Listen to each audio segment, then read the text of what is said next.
What's up, guys? On this week's show, Captain Marvel trailer Joker movie first look, and Telltale Games is out of business? plus Ask us anything. All that and more on this episode Of One Giant Leap for Geeks. It's one small step for man, one giant leap for Geeks.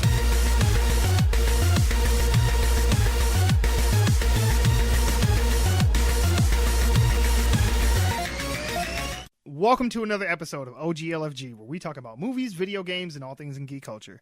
I'm your host, Mike C. Squared, and with me are my co-hosts, Benoit and DJ Melly Mel. Hey! The Captain Marvel trailer came out, and we finally got our first look at Carol Danvers, aka Captain Marvel. And I'm gonna reserve my personal thoughts to the end, but Mel, what did you think about it? I'm super geeked and excited about this. Okay. Like, she's more badass than Wonder Woman. Shots fired. No, don't get me wrong. Wonder Woman was badass. Oh, sure, yeah. Honestly, that scene in No Man's Land when she's like with the shield and they're all shooting at her, that is like the dopest part of that whole movie. Yeah, but I like when she's like, oh, yeah, that's No Man's Land. I'm No Man. Yeah. Bam. Yeah, they kind of stole that line from fucking The Return of the King. I don't care where they stole that line from. It worked. No, it did. It did. That's fair. Now Captain Marvel is going to be even more badass with the MCEU behind that. I'm stoked. Okay. But that's just me. Okay, I am going to pass it off to Benoit. Now, you are not as versed in the Marvel Cinematic Universe as we are, so just like going into this completely cold, what did you think of it? I saw a Blockbuster video and I just got sad and everything else was kind of a blur. Did it make you feel old then? Yeah, it did. And then like Samuel L. Jackson's like, I was going to hang it up until I met you. And then she's all saying, and I quote, "I'm not what you think I am. And I was just waiting for somebody to edit in, I have a penis," or just something like that. Like, now that you've said it, it's gonna. Oh yeah, no, that's a thing. So if we're popular enough that somebody can take this and make a meme, fucking love you guys. I love you if you do that. Please do it. Right, there you go, kids. Going off of Marvel's track record for trailers, though, this one was slightly underwhelming compared to some of the other ones. Like, but to be fair, the last like two trailers that we got from them were three were Black Panther, Infinity War, and Ant-Man and the Wasp. So I mean, it kind of had a lot to live up to. I am kind of getting a little Green Lantern vibes from it, just because she's a pilot and there's space and she gets her powers there and this and the other. But I'm not gonna make that comparison too much because it is its own thing. They do have similar background, so I can't knock it for that. Like, That's just how they wrote the character. So I mean, hey, that's just how it goes, I guess.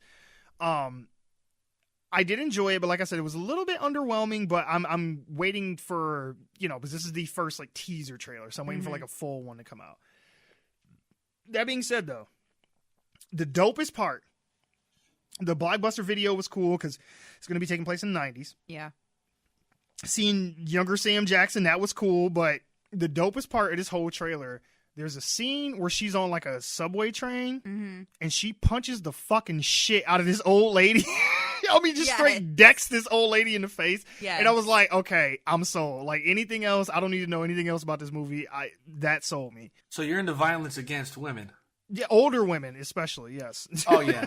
Well, actually, no, there is a meme about that out now. Oh, yeah. I don't know if you've seen it. Well, I've seen different memes for that particular scene, but yeah, I know what you mean. Yeah. Man, sometimes grandma just needs a smack, it's just... Yeah, these old people... I said oatmeal raisin cookies, Grandma.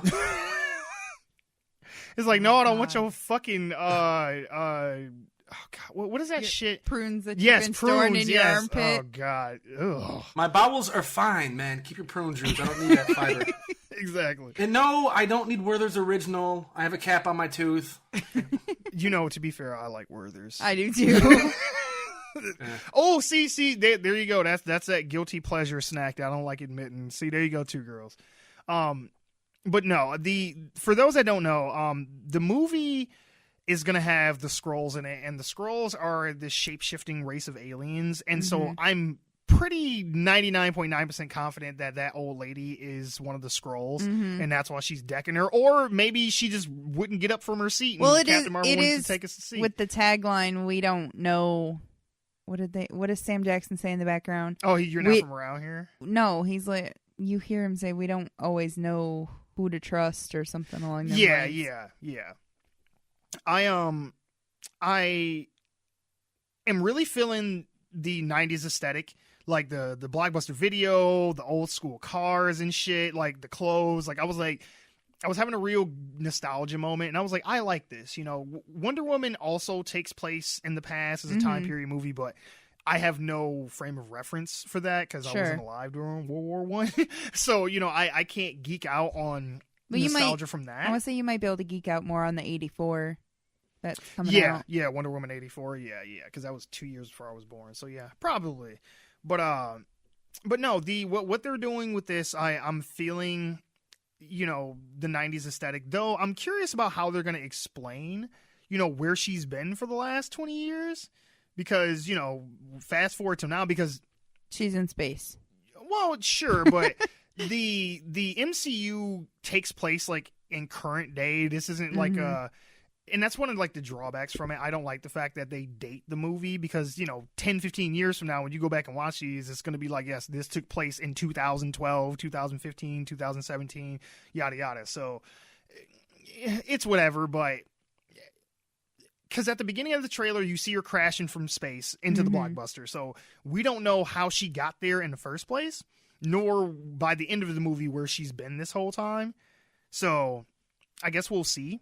Because I'm sure when she crashes into the Blockbuster, that's not the beginning of, you know, how she comes into Infinity War Part 2. Because unless she crashes into that town that still has the one Blockbuster in America. Because there is still a Blockbuster. They bought out the Blockbuster. And actually the strip mall itself. So they own that. And it was like one of the franchises or whatever. So there is still one Blockbuster floating around here. But I don't To my knowledge, Blockbuster is still active in Alaska. Yeah. Word? Well, honestly, yeah. I mean, y'all have family video, so... That is true. I was going to just say that. We, in our little small, you know, podunk town, we have a family video here, which is nice because when I want to see older movies that I can't necessarily watch on Netflix or something, you know, I still have some family videos in Ohio, too. So they aren't just purely a Michigan thing. I don't know if it's Midwest or national or what, but they still have... I think it's a Midwestern thing because they don't have them down south. Yeah. No, I okay. Most people, if I had ever said anything about a family video, they looked at me like I was nuts. What the fuck is a video? No, what the fuck is a family video? Right. Yeah, now, DVD. as for this film taking place in the 90s, I hope that whomever is writing the script or the directors, producers, anybody who's actually involved in the MCU is wise enough to know not to write anything in these films now or in the future that may retcon something they've already done. Because I mean, if you're into comics, graphic novels, games, anything like that, like really hardcore geek culture, they will pitch a bitch if you have to retcon something or contradict yourselves within your own universe. That is true. Because it's very easy to try to want to take liberties with the story. Sure. But we've had so much timeline established at this point where it's like, yeah, you know, you got to kind of be careful how you play this because it was such a big deal when the aliens come down in the original Avengers. But it's like, well, technically, this isn't the first time aliens have come to this planet. And if you even want to go back even further, back to the first Guardians of the Galaxy, you know, Peter Quill gets abducted by aliens back in the 70s and gets taken away. So... you know, but to be fair, in our actual reality, people have been saying they've seen spaceships been abducted by aliens for years and shit. So you can kind of write a lot of that shit off, like the Phoenix Lights and all that. Yeah. So, you know, who knows? But one of the things that's cool besides, you know, Sam Jackson and, you know, the 90s aesthetic is they brought Coulson back. Yeah. I was so happy. I was like, yay, because I'm sorry, I don't watch Agents of S.H.I.E.L.D., so I couldn't get into it. I can't fuck with that show. It was dumb. Sorry. I know Coulson's in that, but I don't fuck with that show. But as far as the movie universe goes, he's been dead, quote unquote, since the first Avengers, so we haven't seen him because he's in both Iron Man movies. And then he gets killed in the Avengers, and then we don't see him again unless you watch the show, which I don't. So, but we got a young Coulson, he's back. We got a young Sam Jackson. I was like, okay. I'm curious if we'll see a cameo from anybody else, like if we'll see like a younger Tony Stark, maybe, or anything like that. I hope not, but if they're gonna cameo anybody, I'd really wish it wouldn't be Stark. Because I'm like, he's in every fucking thing. It's like, don't put him in this too. Because I'm like, when they put him in Spider-Man Homecoming, I was like, I'm going to let this slide because y'all kind of got like a father-son relationship thing going on. But he pop up in this shit. I'm like, all right, goddamn it. You had your movies, all right? Sit your ass down somewhere. Contain yourself to the Avengers. You're right. Pretty much, yeah. You've had your trilogy. You done. But one of the things that I did like, and this is going to sound really corny, but I'm going to be honest. I kind of got a little choked up during the trailer. There's a moment where it's kind of having these flashbacks of her when she was like training to be Air Force pilot, and she's like jumping from the ropes and she falls. And then it has a flash of her when she's like a little girl on the beach and she falls. And then she's like playing baseball or something and she falls. And then later, towards the end of the trailer, they have her standing back up as an adult, and then they cut back to her in the military training and her on the beach and her during the baseball. And I was like, I like what they're doing, like that visual metaphor about like, not letting something keep you down and, rising above that and shit like that. And I was like, if I was a young girl, I would be really inspired by something like that. Like, yes, like you can be whatever you want to be, and the limitations of, society has put on you and all this other shit does not have to hold you back. Right. Now I know I'm sounding real SJW right now, which whatever, but I thought that it was a good visual metaphor and something positive that wasn't necessarily overtly in your face, like, hey, feminism and shit. Right. I was like, it was a nice little subtle thing. Like, I like that. No, it's going to be a real inspirational theme for the young girls out there. You may be clumsy now, you may somewhat be oppressed, but one day you'll be able to get in a train and Ben's still stuck on the slap grandma thing. I told you. I'll throw mama from the train. Where's the Danny DeVito cameo? That was the best part, honestly. Not, she could be a pilot. Oh, she's going to be a superhero. Oh, she's going to save the world. She's got to come in and be Billy Badass in the Avengers. No, she gets to punch grandma. Pretty much. I mean, hey, look, if you could punch an old lady in the face and get away with it, I think secretly a lot of people would be like, yeah, no, I'd be down for that. Working with the elderly, yeah, I'd be down. Yeah. Watch, this will be next week's Ask Me Anything. Would you slap your grandma? My grandma personally, no, but someone's for $1 million. Yeah, I'd slap somebody's grandma. There's some ladies at work that I just want to be like, really? Yeah, they you had it coming, bitch. You knew what this was. Yeah, but I guess like just in like closing, the one thing I was curious about how they were gonna do is she has her Captain Marvel helmet too. There's a couple shots where she has the helmet with the mohawk sticking out and shit, and I was like, oh, they did it. I was worried that they weren't gonna show that, but I was like, no, they got it in there. I was like, sweet. I like the two suits that she's got. I like she's got that green one. Sure. It's like the green and teal or green and black or something. Yeah, because we talked about that back when they had the set photos. When we first saw the set photos, we were worried about that. Yeah. And then by the end of the trailer, you get the red and the blue and I'm kind of excited to see how long each suit is going to make an appearance. I got a feeling that that's going to be her Star Force, because that's like the crew that she's in. She's like part of this like space paramilitary type shit. And I think S.H.I.E.L.D. is probably going to make her a new suit with the red and blue colors and shit. And they're like, America and all that shit. I mean, come on, because they made Cap a new suit in the Avengers and shit, which we've never seen again because that suit looks stupid. But But one of the things that I was curious about how they were going to make work is how they were going to visually show her powers. Mm-hmm. And I think they did a really good job. Like that very last shot where she's like fucking going Super Saiyan at the end and shit. I was like, oh, this shit is going to be dope. I just want somebody to just pop in and be like, it's over 9,000. Because I swear she looked like Goku for like a good hot second at the end. Especially when her eyes lit up all bright and shit. I was like, this bitch is just straight up going Super Saiyan right now. I was like, okay, I feel that. But overall, I don't know a ton about this character, so a lot of my information is going to come from the movie. Sure. Because I haven't played mine too. A lot of the games that she's been in, and I haven't kept up with the comics enough lately to really know what they've done with her character lately. Right. So I, like a lot of people, are going to get most of my information about her from this movie. So hopefully, they do her justice. And before we jump off this is directly related to this. Apparently, there is a controversy around the trailer, of course, as always, and it's called Smilegate.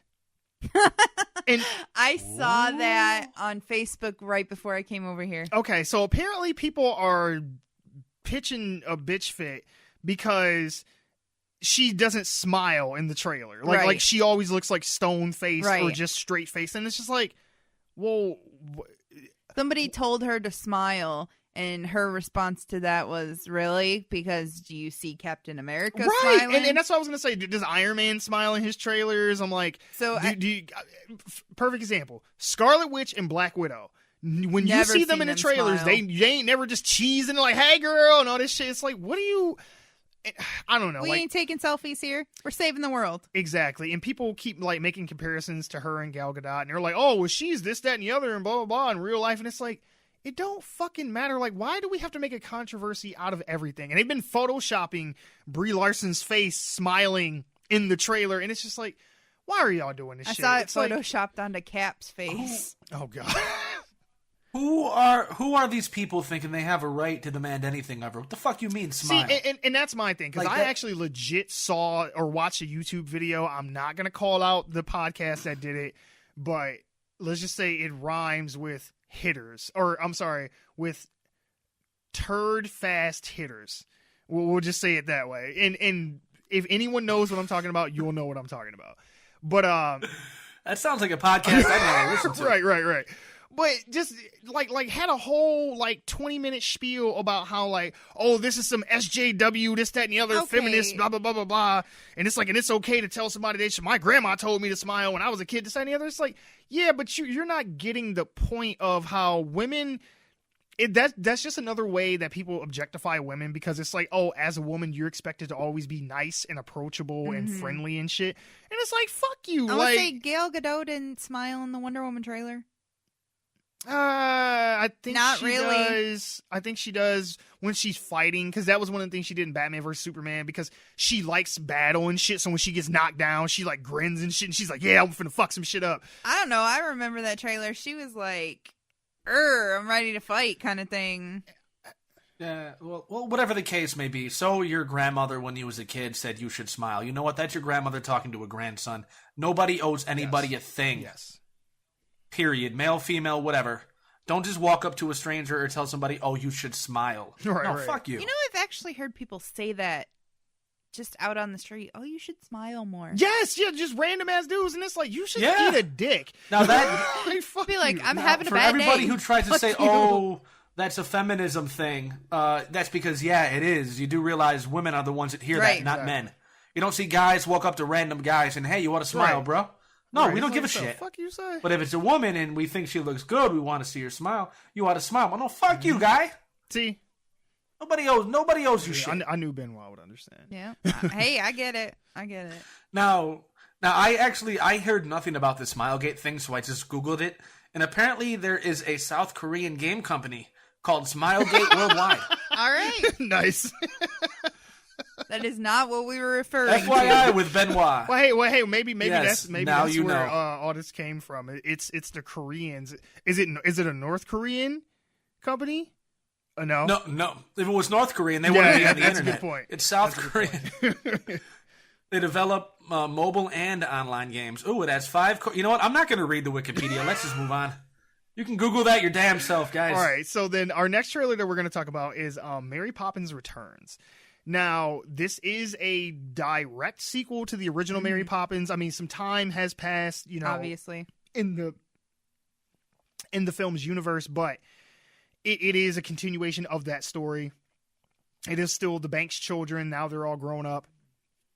And honestly, I was really impressed. Like, Emily Blunt, the actress that's playing Mary Poppins, like, they did a good job casting, because she doesn't look exactly like the original actress does. No, but she looks pretty close. Really passable, and just, the accent. Now, Emily Blunt, I'm pretty sure, is British in real life, but she's kind of putting on like a thicker, like, more posh, type accent for this particular movie. And I bought it. I was like, yeah, no, that's Mary Poppins. Like, okay. You think Emily Blunt looks like Julie Andrews? Like I said, close enough. Just how she's done up in the outfit and everything else. Oh, aesthetically, yeah, but like just in the face. No. Not in the face, but I mean just how they tried to recreate the costumes from the original and stuff. Because I watched the trailer to the original one a couple times, and I did not go back and rewatch the movie, which I need to, because I haven't seen that movie in forever. But we totally should. Yeah, I know. Mary Poppins is like one of my favorite movies. Mary Poppins ever. watch party. One giant leap for geeks. Maybe we'll rabbit that with some viewers. That'd be fun. But it is a sequel, but I feel like it's kind of one of those sequel remake type deals. Yeah. Where it's a continuation of the story, but they're kind of hitting the same beats from the original.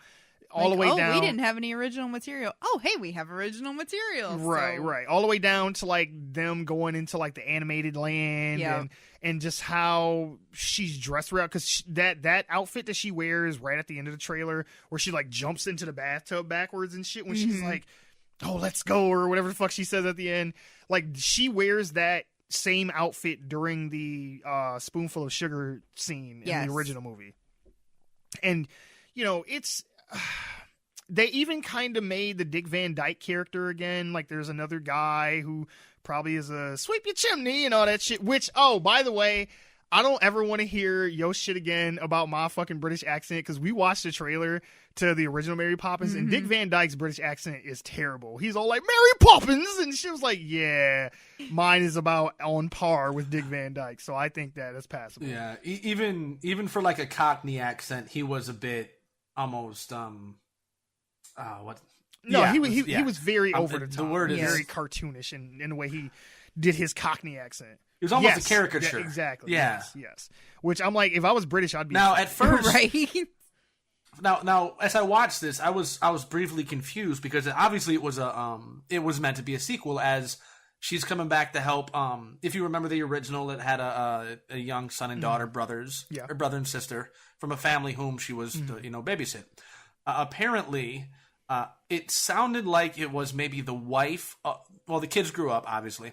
The wife of the son passed away. That's Michael's what I took wife from this. died. Yeah, so that's him and his sister in the house. And so Mary Poppins has come back to help the family. Now, to what extent she helps the husband, we don't know yet, but presumably she will help him too, because obviously he's grieving.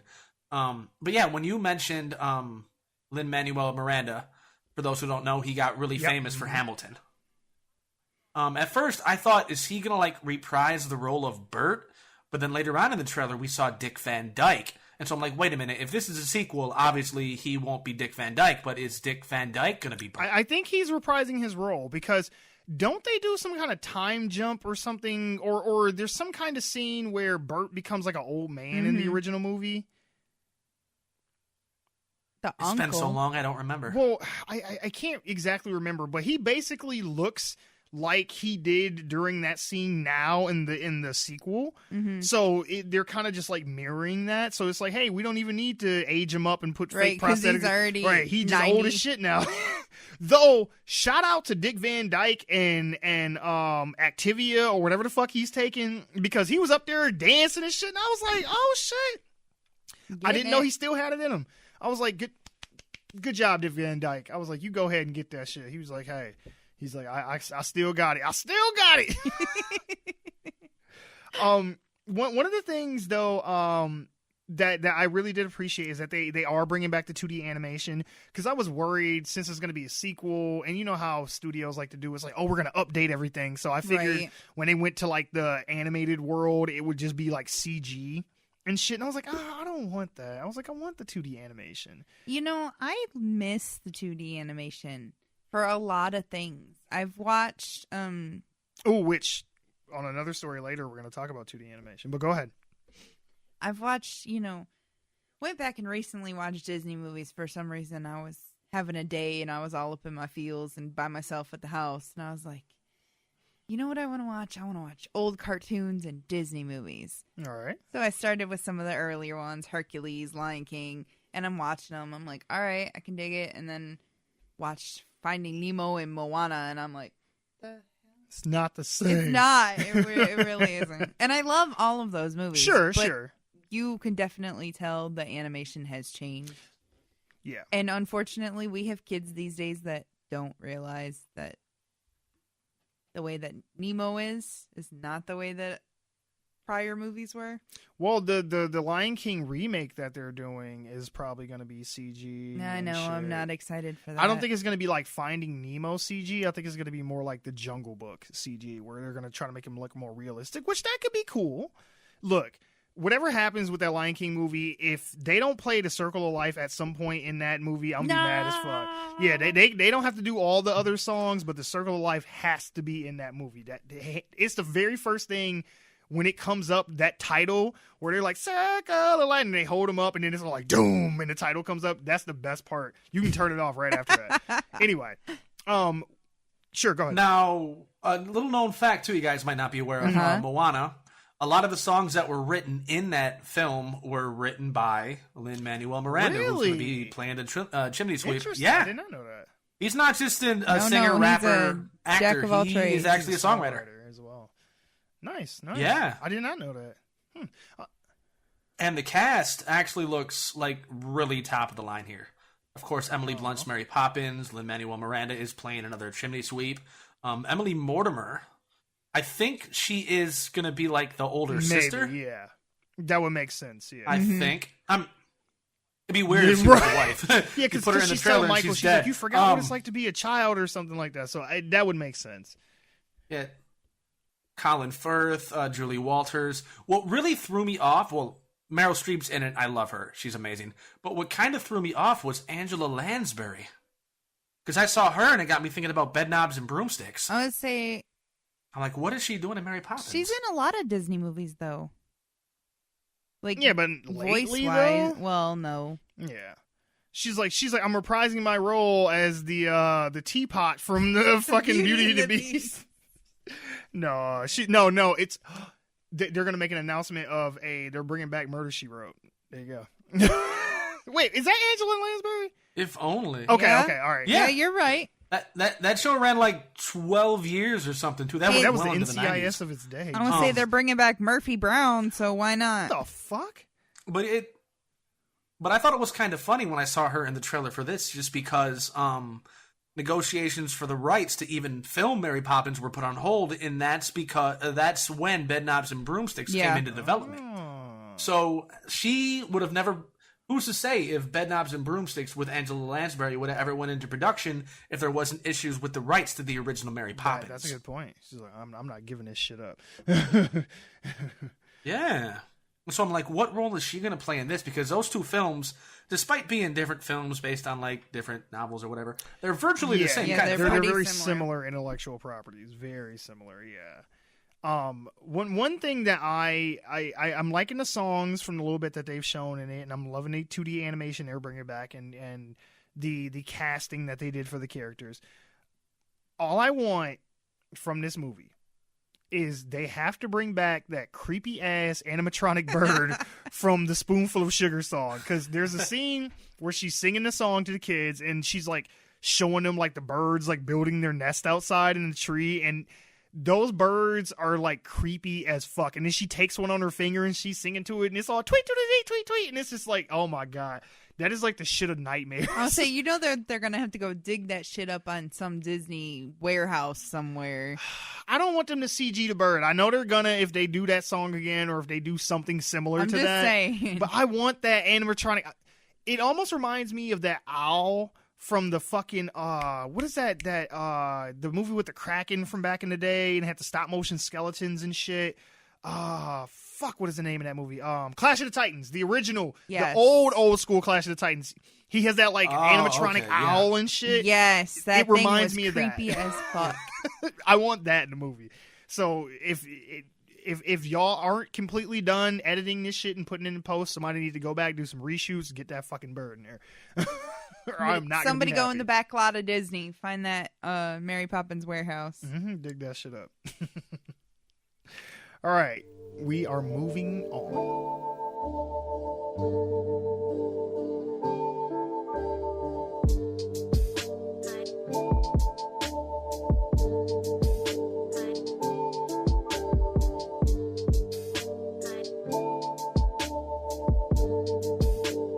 Ryan Little.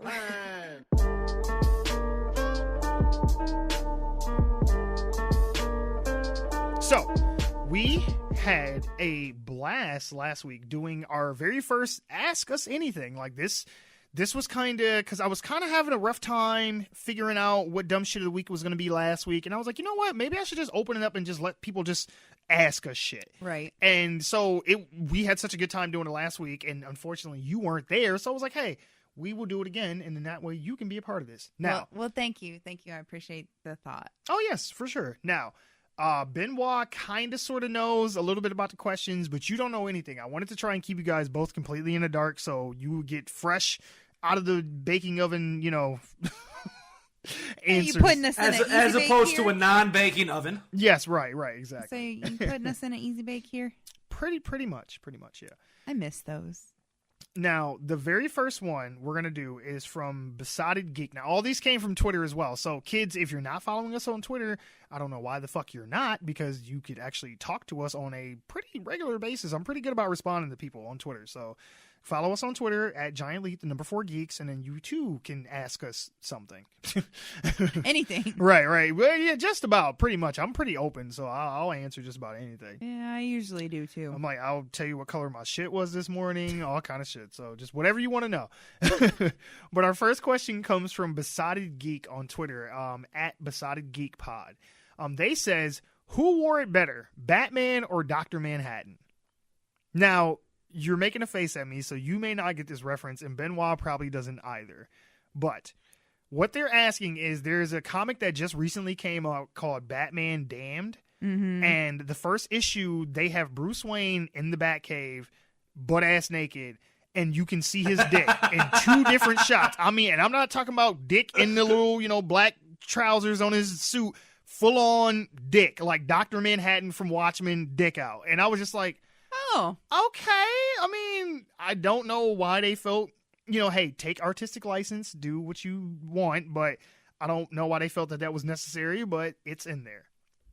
I've seen it. I've not read through the whole comic, but I've seen images of it online, and I'm gonna say Batman, because Batman's dick is human dick, and Dr. Manhattan can cheat and make his dick any size he wants to, so that's not really like fair. Like a Mr. Fantastic thing? Pretty much, because he formed his body back from nothing, so technically Dr. Manhattan could have like a, which it was funny. Be like, I'm running a little short today. Here, right. It's just a little cold outside. Let me beef up a little bit, because that's what I thought was funny when I watched the Watchmen movie, because everybody kept like commenting on like, oh, his dick's flapping around the whole movie, this, that, and the other, and I was just like, I mean, not to sound weird or anything, but it's like, but if I could make my dick any size I wanted to, it would be much bigger than what it was in fucking Watchmen. Like, it would have been pretty much tripping over it throughout the whole movie. Like, oh shit, I'm sorry. Watchmen was like an 8-hour movie. All you're talking about is Dr. Manhattan's dick. Pretty much, yeah. That was a good 4 hours of the 8 hours was just his dick. Yeah, it was kind of hard to miss it. That film was like longer than Pink Floyd's entire discography. When you're thinking about his dick. Well, damn. I seen it in theaters too, and I think I have it on DVD. I don't know if I have the super extended cut, but I do have like an extended cut, and it is like another 20 minutes tacked onto it. I actually do really enjoy that movie. That's one of the few Zack Snyder movies that I can go back and watch and not hate. One of the few.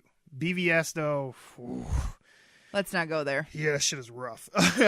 All right, so they have no opinion on this because they haven't seen it, but I will say Batman because his dick is, organically grown right in the heart of Gotham. Dr. Manhattan can have any size dick, so that's a cheat. That don't count. Plus, well, that doesn't answer the question. Like, how much is he packing? Oh, Bruce? Yeah. He's all right, I guess. I mean, he look. Okay. Now, I need to do some research here. Oh, yeah. DJ Melly Mel's going to look this up real quick because she needs to know. Gonna be looking up porn during the podcast. Wouldn't be the first time. It's like I said, and I don't want to oversell it. It is in, like, the shadows and shit, but you can see tip and shaft and, like, it's there. Like, they not hiding that shit by no means, so. Bruce Wayne's dick is a 5 o'clock shadow. Why is that so funny to me? He's got like a George Michael cock. Okay. Pretty much, yeah, pretty much. Oh my god. Hurry, if you're going to find it, hurry up. Go ahead. What is this? Just look up Batman Damned nude scene. Or just look up Batman nude scene. Like it'll be Batman comic nude, something like that. It'll be like one of the first things that'll pop up, trust me. While DJ Melly Mel is doing that, we're going to go to the next one. This is from Ryan L. Terry on Twitter at RLTerry1. He says, Catwoman, Eartha Kitt, Michelle Pfeiffer, or Anne Hathaway? Oh. Pfeiffer. Definitely. Well, hands down. All right. Ben? This is tough. All right.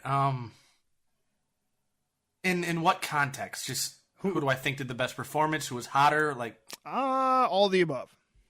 Oh, fuck. I thought that would make it easier, but...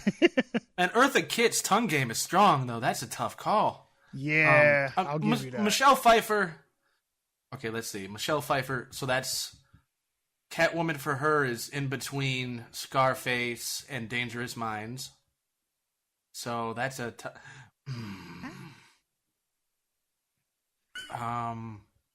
This is a tough question. Okay, I gotta give it to the Princess Diaries. We gotta go for her because I mean, what? Anne Hathaway. Yeah, and that's what I was going for with that reference. Anne Hathaway, because I forgot her name. Anne Hathaway. Gun to my head, Anne Hathaway. I never even seen her play that role, but I think she'd do good because she's a hell of an actress.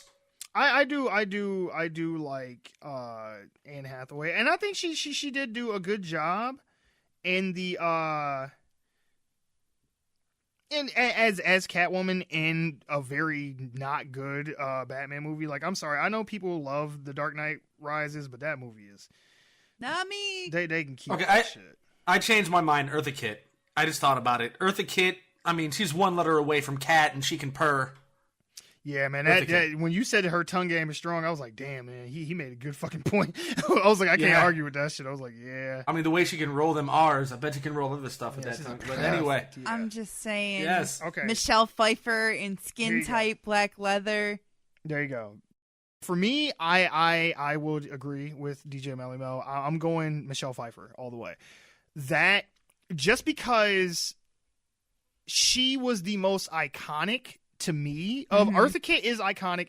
Anne Hathaway was in, well, Michelle Pfeiffer was also just in one movie, but I don't think she had a very memorable presence. She did a good job. I liked her. Honestly, think she was the best part of that movie.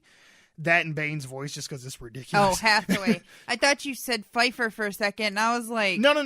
Hathaway. Oh, She does good, but the reason I'm going to say Michelle Pfeiffer is because not only was she sexy, but she was more iconic. Like, that Catwoman costume is like the best Catwoman costume. Yes. Hands down. Like, of anyone I've ever seen. And she made it from a coat. Right, exactly. All that shit is cool.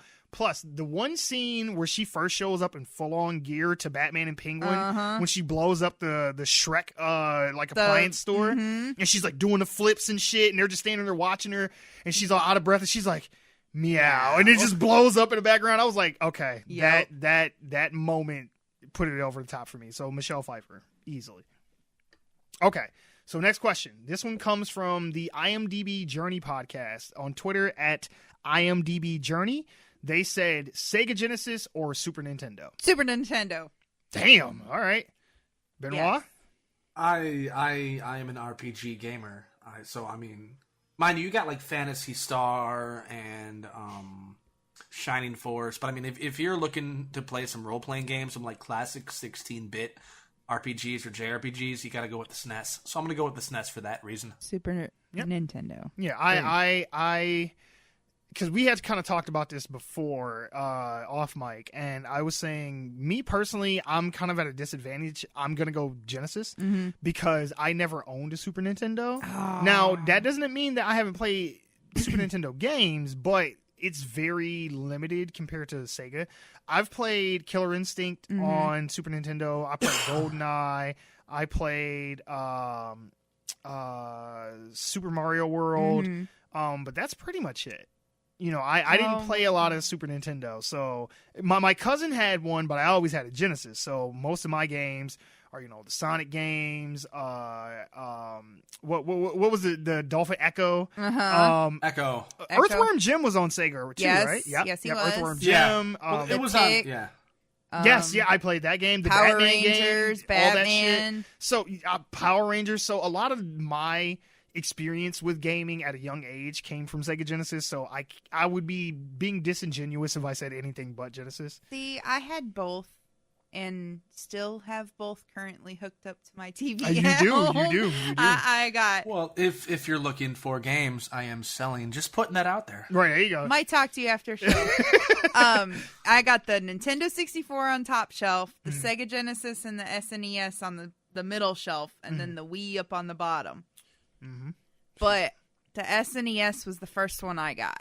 Okay. And I got it as it came from a yard sale. My uncle had picked it up for me for my birthday, like a week late.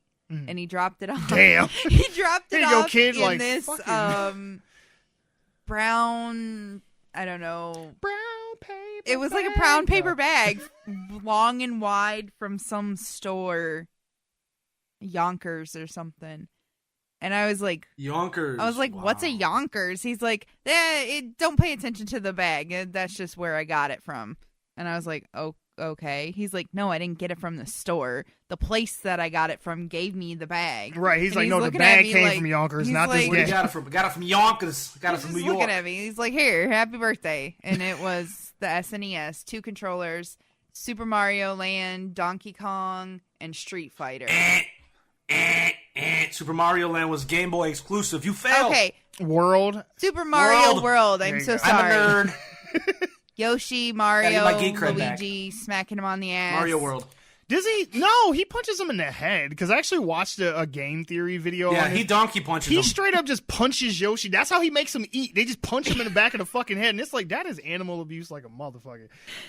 Yes. Shout out Matt Pat. So Right, it had yes, those Matt 3 Pat's games, and those were my first 3 SNES games. Okay. Now, my brother got a Genesis in a similar fashion for a different birthday of his later on, and I ended up with both of them. So Did he get his one from Jersey then? You got yours from Yonkers. He got his from Yonkers Jersey. and Jersey. yeah, All right, so our last question. Now, this one was a little bit more difficult because Okay. I was so lost. I was like, there was a joke somewhere in there, and I was completely like, what the fuck is he asking?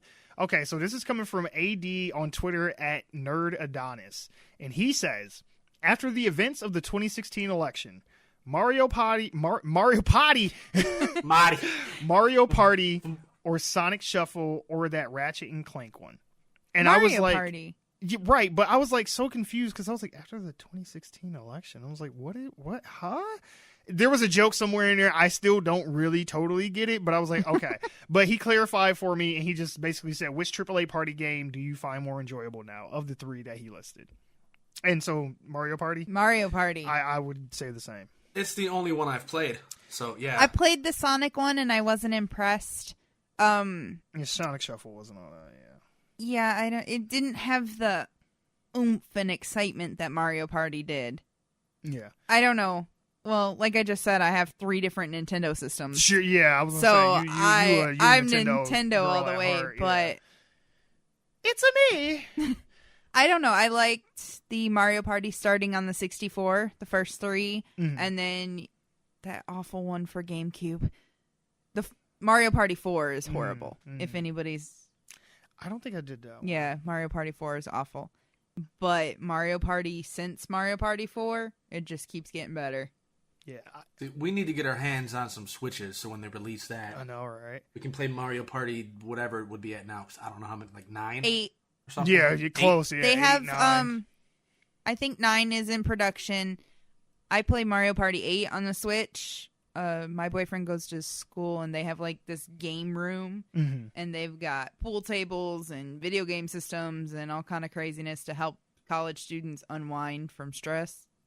So we play Mario Party 8 on the Switch.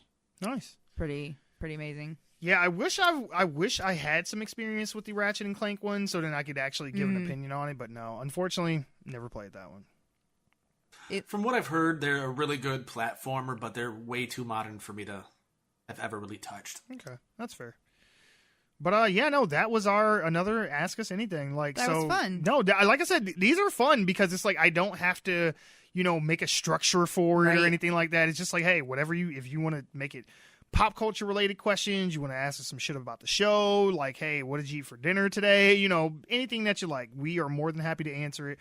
Just try to keep it semi, not too personal. I mean, hey, you can. It doesn't necessarily mean we'll answer it, but either way, like, this is really fun. So again, if you want to ask us something for possibly if we do this again next week, just go ahead and follow us on Twitter. Again, the handle is @GiantLeap, the number 4. Do not type out FOR because you will not find us. Or FOUR. Right. right. It's the number 4 and then geeks. But yeah, no, that was it. And I'm really looking forward to doing this again because, like I said, these some of the ones we had last week were so difficult. I know. I went back and listened last week, and I was like, "Ooh, yeah, those are albums and shit." Yeah, damn, man, these are good. There was some of them I couldn't answer. I was like, I don't know. Well, I got a heads up on the question, so I had some time to think it through. And even after giving you my answer, like 5 minutes later, I'm like, no. You want to change it already? No. Yeah. But yeah, no, so moving on.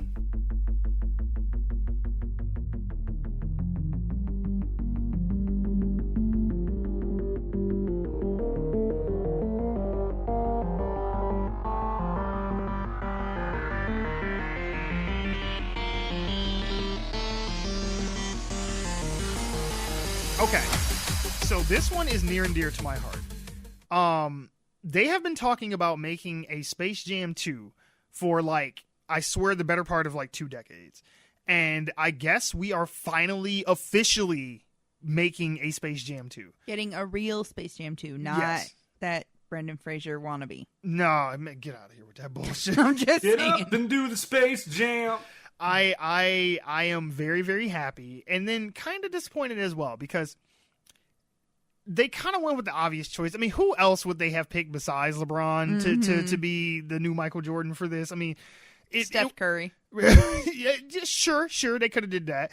It's like, what are they going to do? Like, get Iverson ass back up there and be like, hey, come on, do some crossovers on Daffy Duck. We need Shaq. Oh my God. Ring? Oh my God. They should have had Shaquille O'Neal be the Michael Jordan of this shit. He'd be, we're going to go out there. Although he didn't do too bad in Uncle Drew. Yeah, I never got a chance to see that, but that trailer looked really funny. And he looked like he was doing a good job. Oh my God, one. That movie! You've got to watch it. We don't need Shaq in another film. Watch it. After Kazam and Steel or whatever. Yeah, it was. I was gonna say Kazam and Steel were great. Said no one ever. Yeah.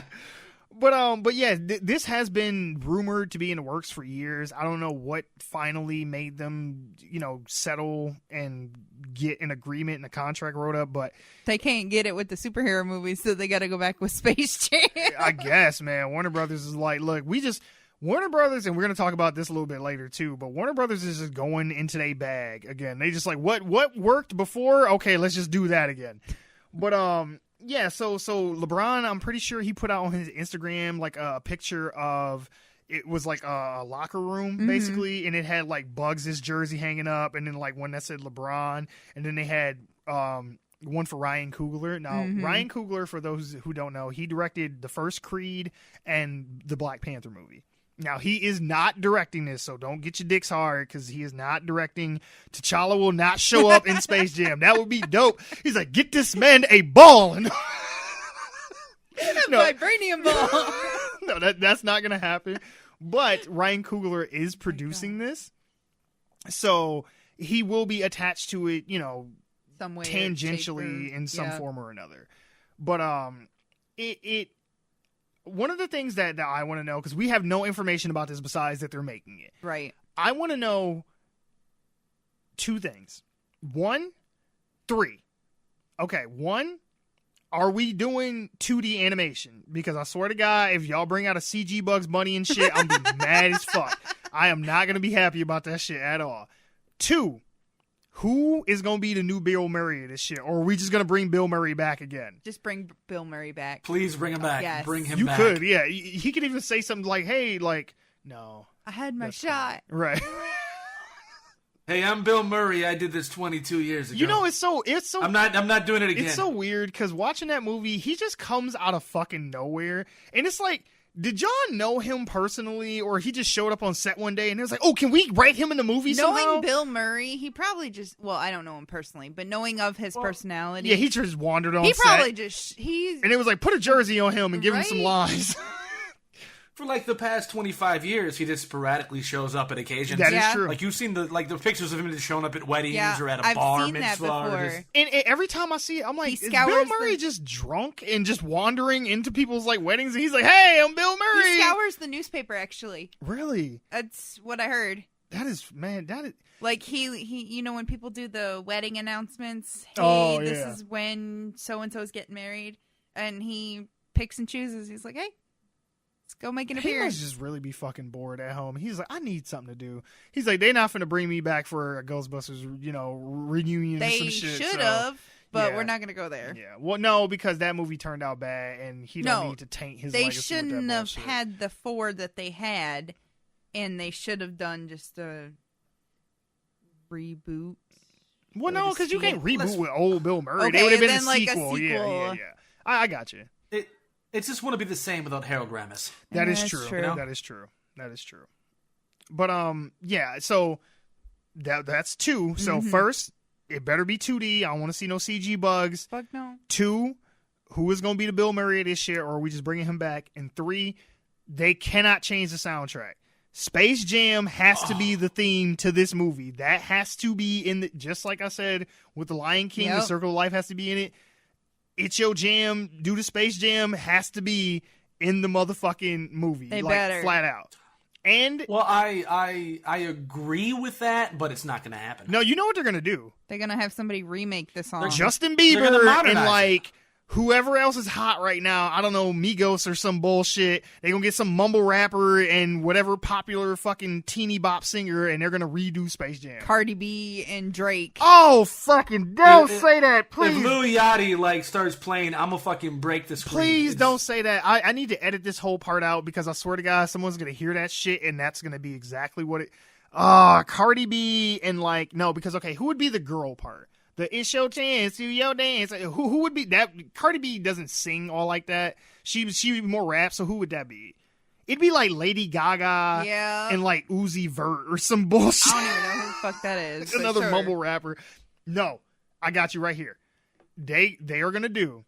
They're gonna have what's that Dua Lipa chick? Yep. They're gonna get her and fucking MGK just because he's popular right now. And that's going to be your new Space Jam theme. Oh, God. Ugh. Well, as much as we cringe about that, because, one, we don't like the music. Sure.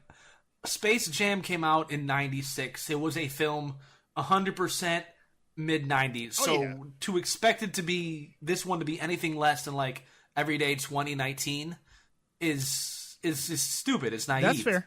It's going to be a modern film with stars of its time, with music of its time, and we're going to fucking hate it because it's going to feel like somebody just shat on our nostalgia. Yeah, pretty much. No, you make an excellent point. I mean, it's gonna be a movie of its time. So yeah, whatever's popular right now, that's fuck. And what's even worse about it is that when this came out, like half the album was like singles, pretty much. There's like at least 6 singles off of that. What's that one song that they come out to? Oh no, they can't. R. Kelly is still doing music, but he can't come back to this. No, you done did some shit in the 22 years since Space Jam came out, and we can't have you on this shit. No. Mm-mm. Yeah, but even back then, he'd already married Aaliyah. Yeah, that's true. And somehow that just completely flew under the radar, and we just accepted that was okay. I'm like, she was like 15, 14? Something like that. Yeah. Age ain't nothing but a number. Rest in peace. Fuck him. Anyway, I am a little bit worried, though, because just the way our politics are right now and the way the country is, especially in the last 2 to 3 years, I'm really worried that they're going to try to make some kind of statement in the movie. And it's like, I don't want to see like Daffy Duck running out, like hands up, don't shoot, or wearing like a shirt that says I can't breathe or some shit. Like, I don't want that. And I'm worried, especially because LeBron's associated with this and he is very politically outspoken. I'm like, just please don't insert that shit into the movie. Hey, look, you can make whatever statement you want, but don't fuck up my Space Jam 2. Just leave all that shit on. Look, do that shit. Just make a movie. Do that when you're playing basketball. You fuck up that thing. Don't bring this into this. Like, everybody. It's gonna turn into Black Lives Matter. I know. In which, look, I totally understand and support the message that you're trying to put out, but this is not the medium for it. This is supposed to be for kids and families and shit. We don't need to stir up no more shit. Look, you don't want the fucking, red hats to come and start boycotting the movie, which they're gonna to a degree because LeBron's in it anyway. Right. Nike is gonna have some kind of association with this movie. Of course. They are. So motherfuckers are probably gonna. As if he'd come out wearing Jordans. See.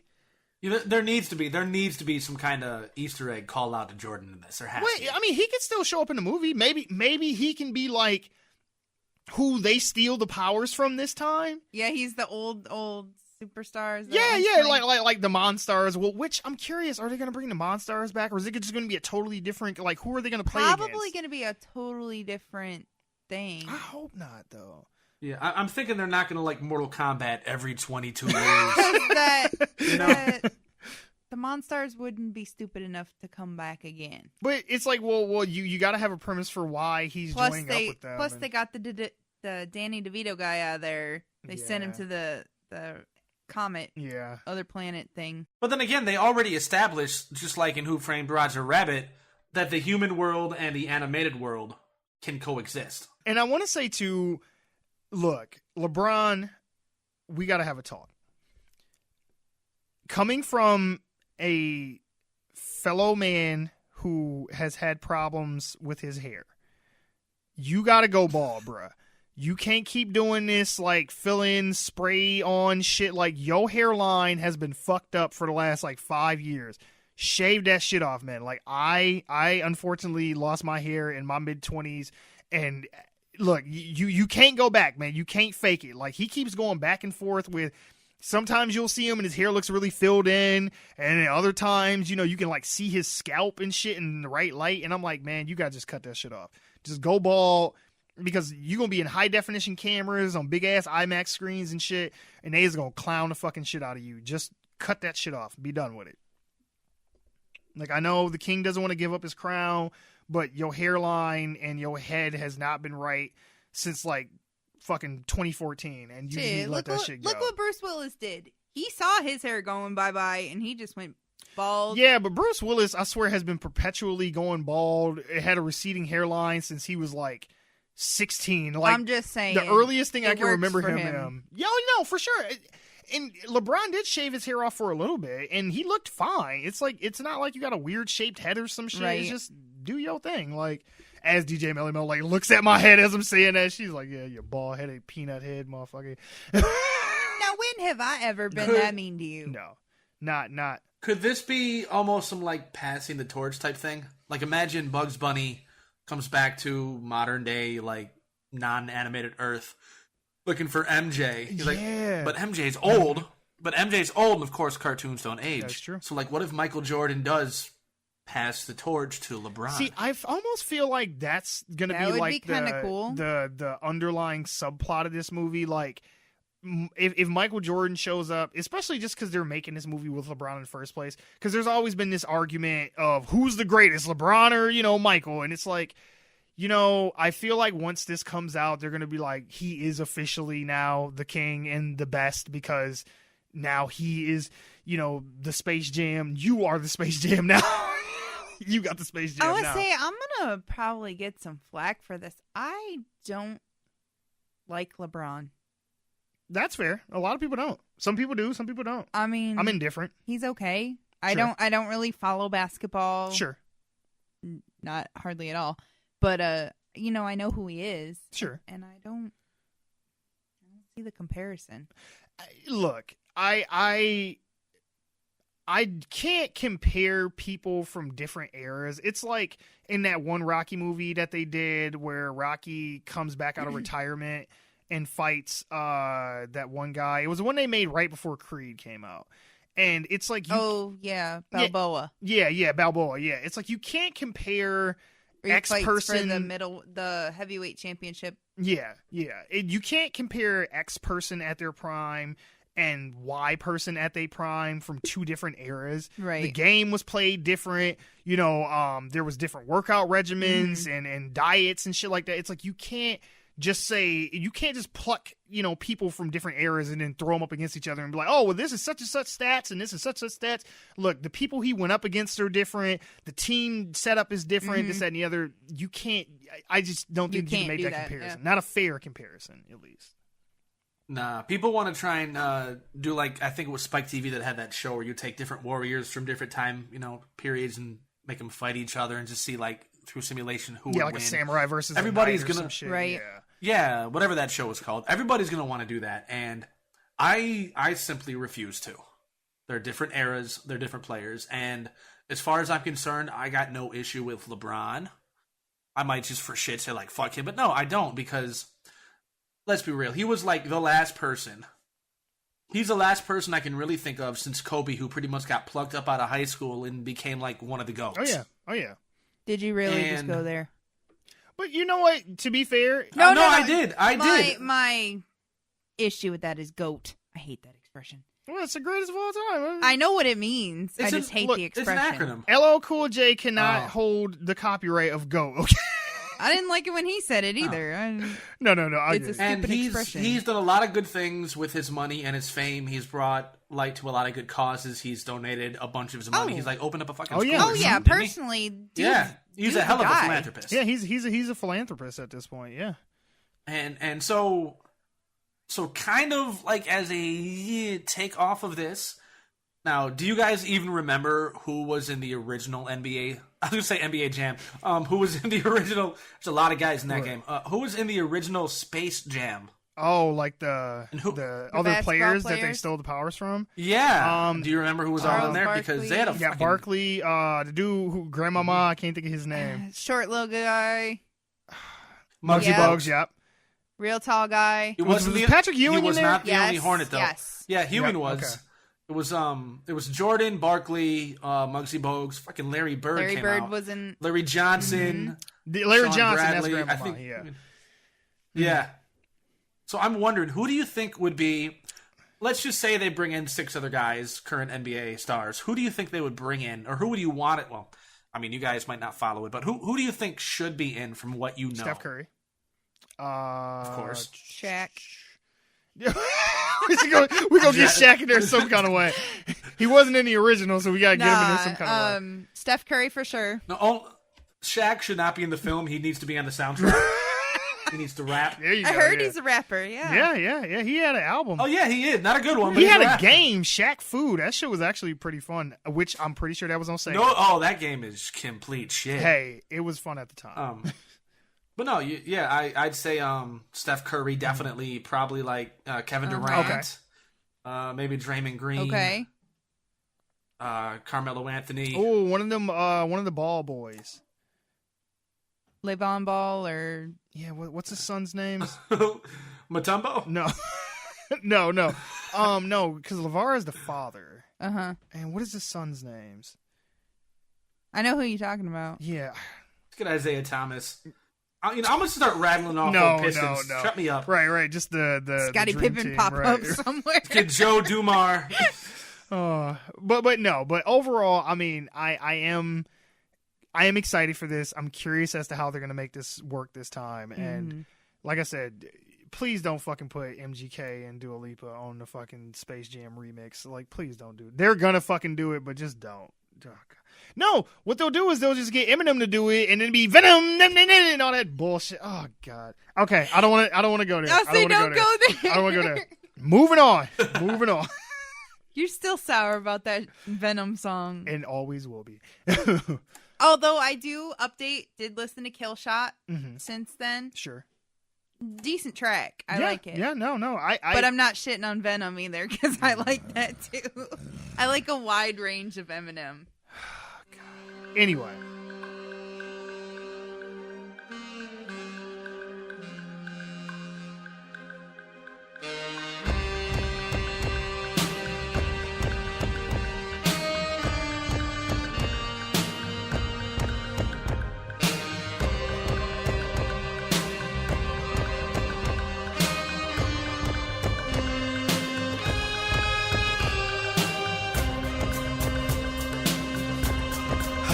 Time has come, boys and girls.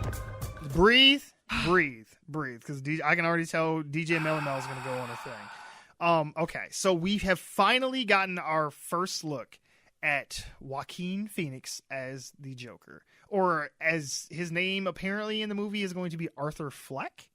And I'm just like, I don't. Okay, I'll tell you.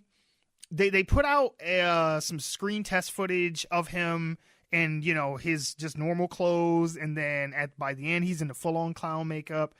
There's also behind-the-scenes shit where he's coming off a subway train. And there's, like, a big riot in the background. He takes off a clown mask and, like, throws it away. And he's in his full-on makeup and shit. And I'm just... I'll say this. You're going to be mad at me, Mel. I know. I'll say this. When I first saw it, I was like, I fucking do not like this shit. I don't like it. Mm-hmm. Upon further inspection, it's growing on me. Mm-hmm. I feel the judgment. I swear. Okay. Let me explain. I don't like the fact that they are just full on going like Harlequin clown. You know, like I don't like that. With the nose and like the blue eyeshadow and the eyebrows. Like I don't like that per se. And I also don't like... You know why they're doing that, right? It's a callback, if you will, to a killer clown. I'm going to talk about that. Okay. So the problem that I initially had with The Dark Knight, with Heath Ledger's Joker, is that they completely changed his origin. The Joker skin is bleached white. It is not makeup. He does not dye his hair green. That is how he looks. That's why he went fucking crazy, was because after that happened to him, he was just like the irony and... Okay, so in the comics, in the Killing Joke comic, they explain that the Joker became the way he is was because he was a failed comedian and he got pulled into the mob to make money. Right. And they had him do this heist, and they set him up to make it seem like he was the leader of the Red Hood. And Batman goes after him. He falls into the chemicals. He gets bleached. And when he sees his reflection, he just snaps and loses it, and he goes crazy from there. And that is the Joker from there forward. Correct. They do a similar thing in the 89 Batman, but it's kind of different with him being he's actually in the mob and all this shit. And he was kind of already crazy beforehand. And, you know, him getting bleached skin was just an excuse for him to be really fucking crazy. There was homage to it, and what tips him over the edge is when he is... Yeah, even Jared Leto's Suicide Squad Joker, he's the bleached skin and shit. That's how Harley gets that way. He throws her into the vat and all that shit. So, okay.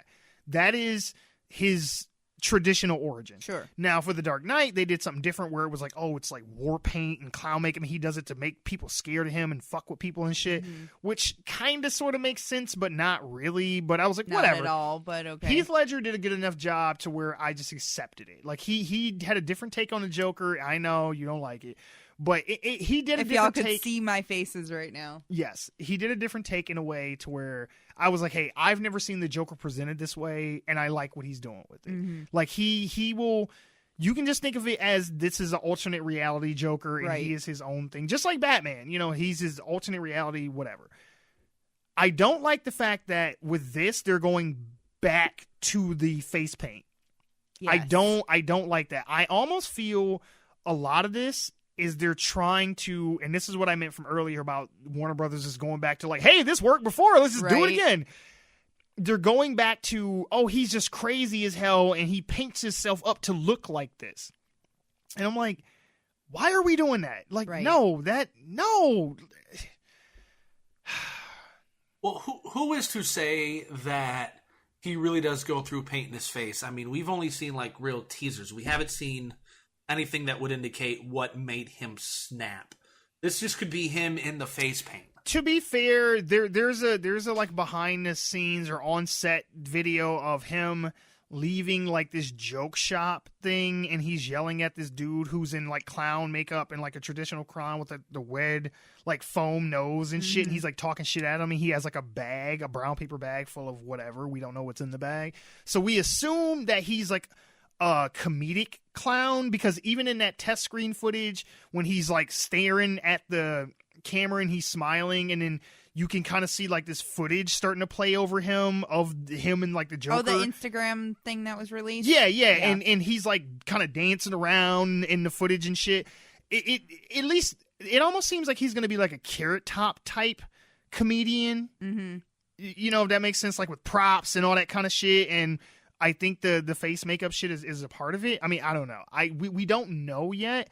But from the little bit of information that we do have, it seems that way, because even the on-set video that they have with him on the subway, he's wearing a like plastic clown mask when he first walks off, and he takes it off and he has the Joker makeup underneath. So it's some kind of clown motif they're going for. But like I said, it's growing on me the more I see it. I'm accepting it more because it's reminding me so much of Heath Ledger's Joker. I mean, they basically, all the way down to him having longer hair and shit. I'm like, you guys are pretty much just doing Heath Ledger again, just minus the scars on his face. Right. Like, I feel like that's, they're like, hey, it worked before. But go ahead. Well, you mentioned the Killing Joke. Sure. Now, according to CBR.com, this may still just be rumor. I don't know if it's been debunked yet, but it's relatively recent. Back in the Killing Joke, he lost his mind because not only did he fall in the vat, like you mentioned, but at the time he was trying to support his wife who was pregnant. However, in this, there's a rumor that it's not going to have his wife, but rather a mother who, needs help because he's not doing too well. Zazie Beetz, the girl who played Domino in Deadpool 2, she's going to be, I guess, some kind of love interest or something like that for him in this movie, I'm sure. And this is supposed to be taking place in the 1980s. Yep. So we have Captain Marvel in the 90s. We have this in the 80s. Wonder Woman's going to be in the 80s. We have people our age. Yeah, we have people our age and somewhat older making films with like that nostalgia kick, and they're hitting us right in those decades that we love the most. That's true. Yeah. That's true. Go ahead. Oh, no, I want to hear what you guys say. Well, I'm curious now as to what DJ Melly Melfa thinks, because if you could see, there's like a black aura starting to like surround her body, so I'm like, let it out, just let it out. Okay, I hadn't seen the video of him, the teaser film with him coming off the train until I actually got here to record. As I told Mike off mic. Anyway, as we're watching the film, I'm like, okay, I can get behind the hair because it's the right color green for me. It works. I can get behind the suit. Again, everything is visually pleasing with the suit. That damn clown makeup is just creepy. I don't like clowns to begin with. Well, I think that's kind of the point, though. But go ahead. I don't like clowns to begin with. Sure. And the one thing that stood out for me as a fan of Batman for the Joker is he didn't look like a clown. Sure. And so he was just this crazy, psychotic, like, I need to gather my thoughts here before I stumble over them. He was a clown. Sure. We all know that. Sure. But he wasn't the type of creepy, haunt your dreams, it clown. Yes, because that's kind of what bothers me about this too, is they're making him too much like a clown. Too much like a clown and not enough like the Joker just as an entity on its own. Sure. No, I get what you're saying, because it was more of a joke that he was, quote unquote, right, that he was embracing the whole clown. Right. It wasn't like he was actually a fucking clown. Right. He had clown-like properties, you know. He likes the jokes. He likes the props and shit. The props. Yeah. He likes the ha-ha bang gun that shoots out a flag. Yeah. You know, but he was a separate entity. Yeah. Now they're trying to merge him with this clown persona that's sweeping the country, and it's the paint that he has on his face looks like one of the Purge people. Yeah, I know what you mean. And it's just creepy. It's not. He looks like he'd be at like a Ringling Brothers circus type shit. Yes, yeah, and I get what you mean. It's not scary in a sense that it's gonna fuck with your brain, or you never know when he's gonna pop up, or anything like that. It's just creepy. It looks like it and the guy from The Purge and mushed together, and I don't want to see that on one of my iconic supervillains. Yeah. Well, Joaquin Phoenix himself just looks like he's... He did. Yeah.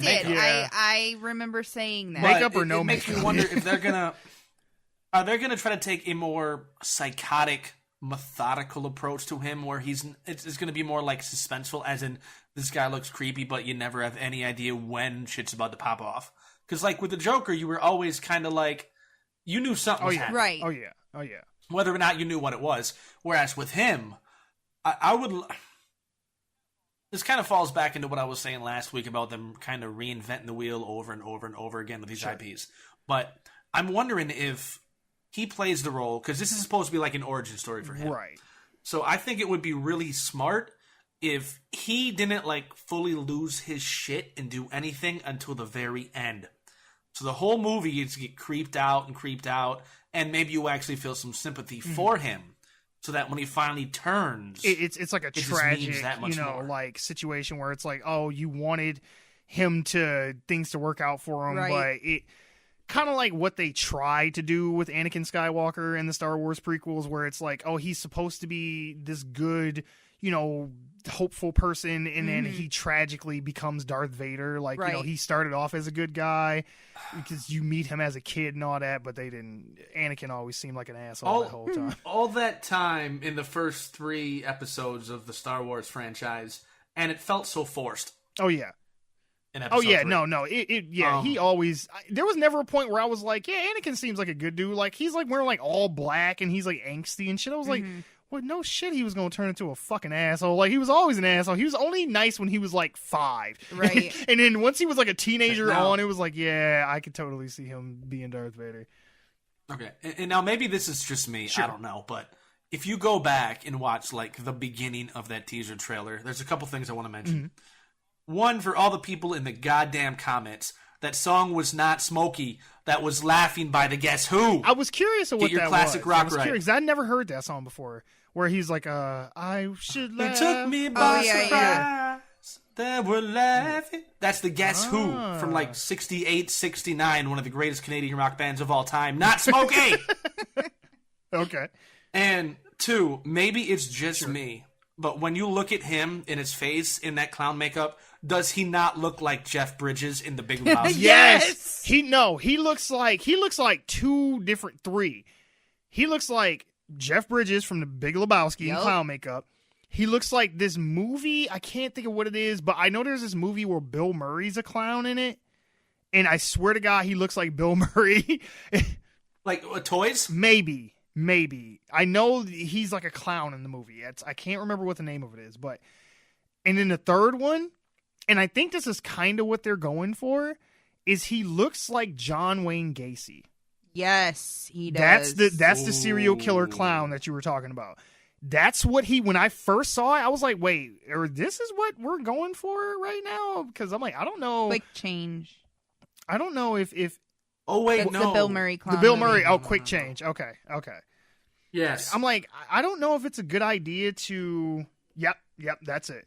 I'm like, I don't know if it's a good idea to have, your character remind people of an actual, child molesting serial killer. Like, I don't know if that's necessarily a good idea, but that's the vibe I got from it. I was like, man, he looks like a skinny, John Wayne Gacy. I was like, that's all right, guys. I guess. When I saw the Instagram video of the film fading, my first thought was, damn, Joaquin Phoenix looked rough. Don't he? He looked like he walked out of an episode of Criminal Minds. Like they just took him out of a fucking Some rehab like center Oriental somewhere. like opium den and some shit. Like they just drug his ass out and was like, all right, action. And then they put clown makeup on him. Yeah, no, he looks like he done been through some shit. Now I don't know if that's. I mean, that I can see where that would probably be part of the storyline. Sure. Especially if they're going to take and run with this, hey, we're going to make this guy Joker and reinvent this story here. Sure. I can see where they'd want to have him look run down like he's been through some shit. But sure. He looks rough. Yeah. Now, I have a theory. Well, I have a theory. Let's hear this. Okay. My theory is, now, I don't know how the timelines would sync up or whatever, because they never give a definitive timeline of when the movies take place. Sure. But I have a theory. I can see where this is going. I think, especially because of how much he looks like Heath Ledger's Joker, I think that this is going to somehow be the real way that he got his scars. Because in The Dark Knight, he's always telling different ways of how he ended up that way. I think that because he has the hair and then the face paint, it's like, it would almost be dumb for them not to be like, this is the Joker from the Dark Knight universe and this is how he got to that point. I really feel like that's where this is going. I can see that, and I really can. I actually kind of thought about that when I first saw it. My feelings on the Heath Ledger Joker. Sure. Yeah, Ben might not, unless he's went back and listened to previous episodes, but I got a Heath Ledger vibe from it. Yeah, I feel like they're just going into their bag again. They're like, hey, people like that, right? There's actually... Well, this is supposed to be a one-off film, right? They say that, but I promise you, I will... It is September 25th, 2018. You are hearing it from Mike C. Squared right now, One Giant Leap for Geeks. I promise you, if this movie does well, they will make more of these. I don't give a fuck what Joaquin Phoenix says. There is some sub part of his contract that says, if we want to make more, you got to come back for this shit. They are not just doing a one-off... Could you imagine if this movie made $1 billion? You don't think that Warner Brothers would fucking kidnap his ass and make him make another movie? I'm telling you. They would just grab River. Well, damn. Nice. Damn. Yeah, it kind of looks like him too. No, I can almost guarantee if this does well, they're gonna make more. But this is the thing. They were when Christopher Nolan was making the Dark Knight movies. They wanted to make a Justice League movie. It was going to be called Justice League Dark, I believe. Yeah, something like that. And George Miller, the guy who did Mad Max, he was going to direct it. They had it cast. They had people in costumes and shit. There's even like a photo that came up of like what the Justice League would have looked like if that movie would have ever got made.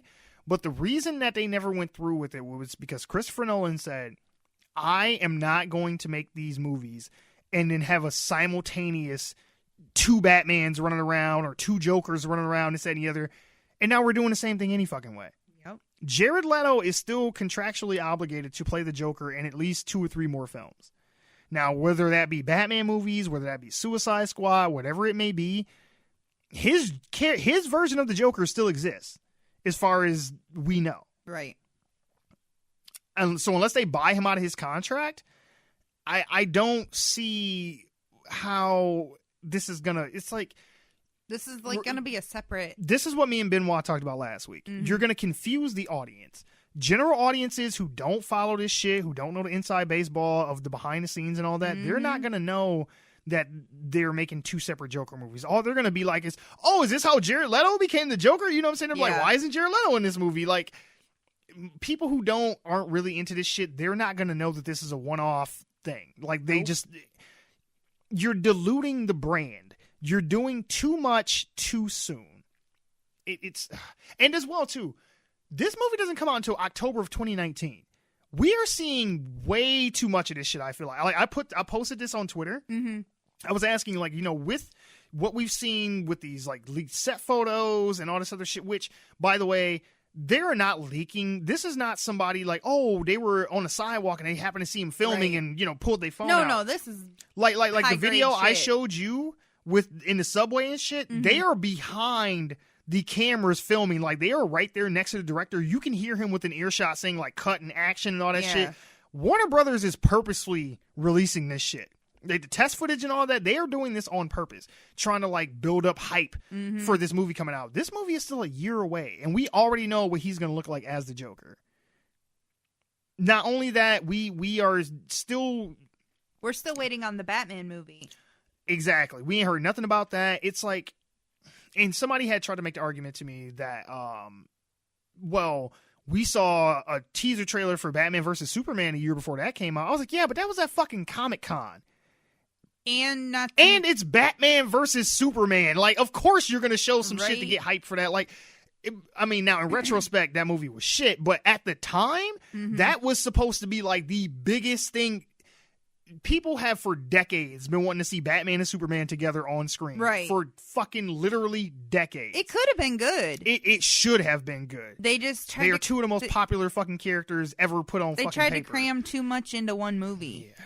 And then they got Jesse Eisenberg in there. Eisenberg, yeah. Jesse Eisenberg. Jesse Hindenburg. Right, they got fucking Mark Zuckerberg to play Lex Luthor and shit. It was like, what the fuck is this shit? Yeah, it was just too much. Yeah, but that was a different circumstance. Because, like I said, if they would have released this footage at Comic-Con and then somebody leaked it from there, that would be different. They were just throwing this shit out to the internet. They were just like, hey, did you like that? Here's some more footage and here's some more pictures. The director that released the Twitter or the Instagram video. Yeah, he was the one that released the test footage in the first place. Yeah, and then Warner Brothers retweeted it and all that. But it's just like, why are we... Honestly, I think it's damage control, because right now Warner Brothers is kind of, you know, look, I'm sorry for anybody who's excited for that Aquaman movie, but that shit looks rough. Yeah, how come we haven't seen any more of that? Well, there's a trailer out and shit. So I mean, and it's coming out in November. 4 months ago. I know. But Aquaman's not looking too hot. I don't think they have a lot of faith in that. Batman might be in fucking rehab, or he is currently in rehab, and he might not be coming back out of that shit. Henry Cavill, he pretty much saying, fuck off, I'm finna go to this Netflix shit because y'all been bullshitting on Superman. So at this point, all they got left is Wonder Woman, and we don't know what Wonder Woman 84 is going to be like yet, so we're still waiting to see something from that. We don't even have an idea on that. Exactly. So it's like, they got to come out with something. It's like, if they want to stay relevant, especially, look, Marvel is just like shitting all over them and has been for years now. So it's like, if they want to continue to be competitive, they gotta have something. So look, they're putting all their eggs in the Joker basket, because again, they're like, well, who do people like and who always, you know, get people excited? Joker, all right, make a movie about him. And I'm just like, I don't want to see this much this early. Like we're already having too much speculation and all that shit as it is, and this movie is still a year away. We don't know what this shit's going to be like. Yeah, it definitely raises cause for concern. Yes, because I feel like it's a move of desperation. Either they're going to move up the release date since they have released so much of it. Right, they said, get this shit done. We releasing it in October of this year. And then it's going to end up fucked up anyways because they're going to rush through it. It is going to be low budget, too, so... It's not going to be like big special effects. Batman's not going to be in it, so there's going to be... yeah, I have a lot of issues with this. I know. And I told you that when I sent you... I sent Mike a clip when I saw the on Facebook thing, and I said, yeah. this has me very sad. Mm-hmm. Yeah. I'm, it's exactly what they're doing with Venom. No Spider-Man, no Batman. It's like, then who fucking cares? But anyway, in closing, everyone who has played the Joker, the most important thing to me, I don't care about the look or the theme of the movie or anything else. They better have the right laugh. The laugh and the voice. Mm-hmm. That is the biggest thing. Like, everyone's done their own thing with that character. Cesar Romero had his thing. Mm-hmm. Jack Nicholson, Mark Hamill in the animated series, Heath Ledger, Jared Leto, which everybody hates on Jared Leto, but the one thing I do like about him is his Joker laugh. That shit, there's something creepy in that. Like, that was like, I was like, that. okay, Yeah, I like that. All the grills and tattoos, though, you can keep that shit. No. Barack and the Mumble Rapper. Oh my god. That's what I call Jared Leto. But since we have this new version of him, since we're kind of full on going balls deep into the whole clown thing, I want him to have a goofy ass clown voice. I want him to be like, "Hey kids, I'm the Joker, stabbing your mom." What? Oh like, my God. I legit Bozo and Krusty. Yeah. Yes. No. I want that to be. When you said that, that is who he is.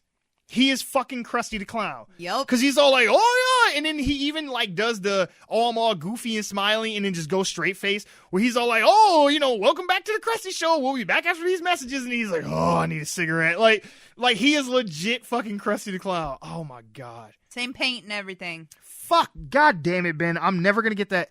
He's fucking Krusty the Clown. Yeah. That is, oh god, like the mannerisms and everything, because he has the grin and he's all goofy. In a moment, they're like, cut. He's like, oh fuck this shit. Like, I'm telling you, I have issues with this, especially with the rumored of It Part 2 coming out.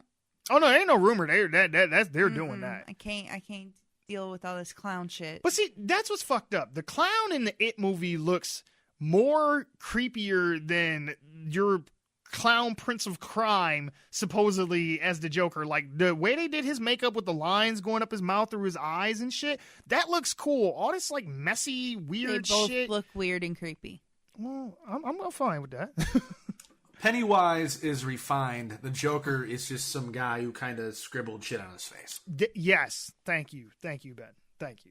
Okay, we've talked about this motherfucker enough.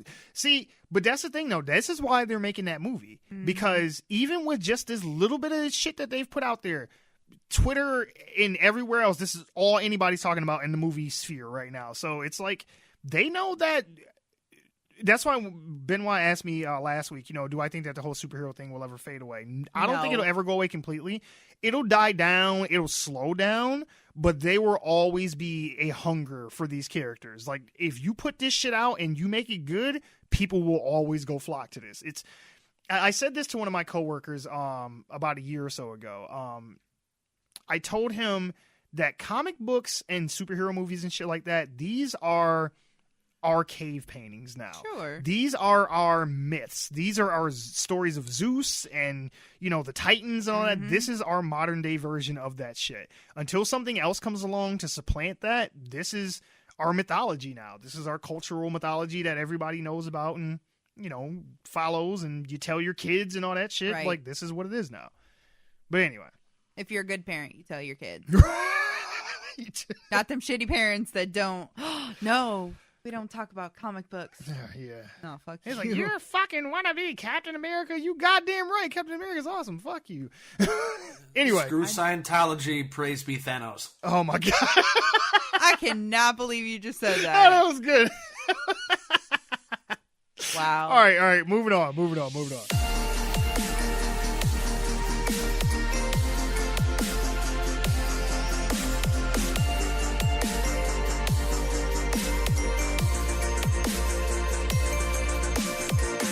So, we have to have a somber conversation, though. This is sad. Wah, wah, wah. So, this really... Now, Benoit, he told me about this one. I hadn't heard about it yet, but this pretty much fucking came out of nowhere. Telltale Games, the studio behind the Back to the Future game, Jurassic Park the game, the Walking Dead games, they had a Game of Thrones, Minecraft story mode, the Batman Telltale series. They have just up and went out of fucking business. Like, out of nowhere. Wait, there's a Back to the Future game? Okay, so Yeah. here, let me... I believe Back to the Future was one of the first games. Yeah, that was the back first in, one like, that I ever 2011. played on the PlayStation Network. The first 2 episodes, I think, are I think it was free. 2011. Yeah, I'm looking at Wikipedia. It came out from December 22nd, 2010 to June 23rd, 2011. So, yeah, about a year, give or take.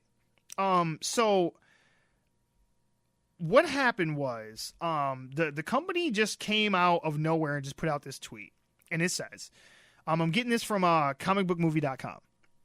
It says, for immediate release, today Telltale Games made the difficult decision to begin a majority studio closure following a year marked by insurmountable challenges. A majority of the company's employees were dismissed earlier this morning, with a small group of 25 employees staying on to fulfill the company's obligations to its board and partners. CEO Pete Hawley issued the following statement. It has been an incredibly difficult year for Telltale as we work to set the company on a new course. Unfortunately, we ran out of time trying to get there. We released some of our best content this year and received a tremendous amount of positive feedback, but ultimately that did not translate to sales. With a heavy heart, we watch our friends leave today to spread our brand of storytelling across the games industry. Telltale will issue further comments regarding its product portfolio in the coming weeks. And it goes on to say, while it was... So the article reads, the gaming community was thrown for a loop this week when it was reported that Telltale Games, developers of episodic adventures like The Walking Dead, Batman, The Enemy Within, Game of Thrones, and more, is shutting down. Numerous reports of massive layoffs spread throughout social media before Telltale finally confirmed the reports with a message from CEO Pete Hawley, and that was a tweet that I read you. It says, while it was initially reported that the 25-person skeleton crew would remain on board to finish the Walking Dead, the final season, it appears that has been scrapped as well. According to US Gamer's Matt Kim, Telltale's has canceled the Walking Dead final season and will instead remain working on Microsoft Story Mode for Netflix. Episode 2 of the final season, which is due out next week, will reportedly be the last of the series. So they were working on, I think it was season 4 of the Walking Dead games, and they have only put out 2 episodes. I think it was supposed to be 5 or 6 episodes total, and people had like pre-ordered and paid for this shit already, and it's never gonna fucking happen. They are not getting a conclusion to that story.